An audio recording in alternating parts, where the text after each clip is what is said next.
Chers amis, bonjour. Nous continuons notre méditation et aujourd'hui une question est là devant nous. Comment pouvons-nous vivre concrètement la parole que Jésus a adressée à ses disciples, un fait, en leur disant qu'ils sont dans le monde sans être du monde? Comment cela se traduit dans notre quotidien? Aujourd'hui, il nous est proposé d'y réfléchir en prenant l'exemple de Daniel.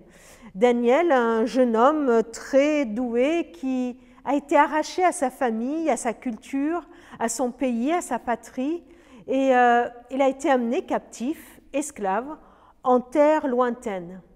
Il quitte sa Jérusalem natale pour se retrouver à Babylone, avec de nouvelles coutumes, avec des valeurs bien différentes aux siennes.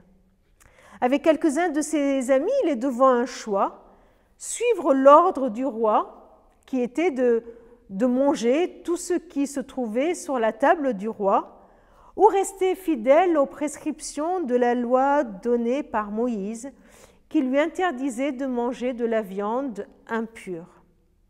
Autrement dit, il avait le choix entre vivre en Babylone, au pays, dans le palais du roi Nabuchodonosor, avec les valeurs qui étaient là, ou est-ce qu'il pouvait le vivre là, tout en étant du peuple d'Israël et à continuer à obéir aux directives de son Dieu.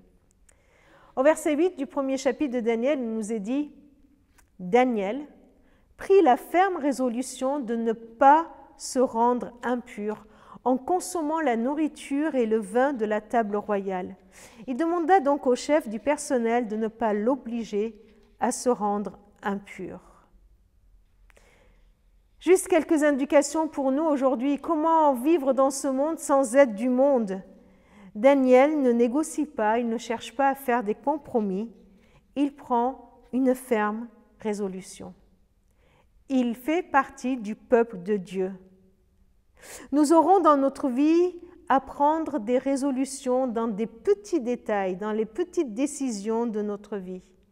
Est-ce que je veux rester fidèle à la parole de Dieu ou est-ce que je fais des compromis qui me rendent impur?